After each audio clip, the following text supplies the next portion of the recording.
এই হোটেলটি গরু মাংসের জন্য অনেক বিখ্যাত, রিসেন্টলি অনেক ভাইরাল। তো এইখানে আমরা যেহেতু কুরবানিতে পরে আসছি, সেহেতু এখানে গরু মাংস পাওয়া যাবে না, এটি স্বাভাবিক। বাট যা আছে ওইগুলাই টেস্ট করব। আর এখানে এত মানুষের ভিড়,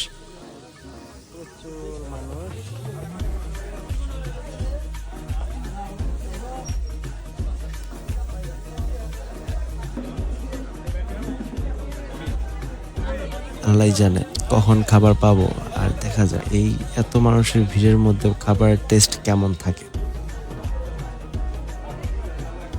তো আমরা চিংড়ি মাছ নিলাম আর মুড়িঘণ্ট নিলাম। আর যেহেতু গরুর মাংস নাই এখন, তো এইগুলা টেস্ট করেই দেখলাম।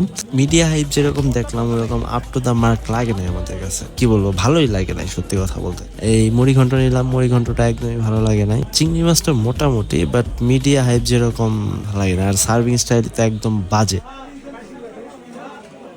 আর এইখানকার দেখা গেছে পরিবেশ একদম সামনাসামনি, দেখা যাচ্ছে যে রান্না বান্না ধোয়া সবকিছু সামনাসামনি হচ্ছে, এই জিনিসটা ভালো লাগলো। আর এইখানে মাছ একদম পিওর পাবেন, কারণ এইখানে একদম নদীর মাছ পাওয়া যায়। দেখা গেছে যে খাবারগুলা ভালোই, বাট মানুষের যেরকম মিডিয়া যেরকম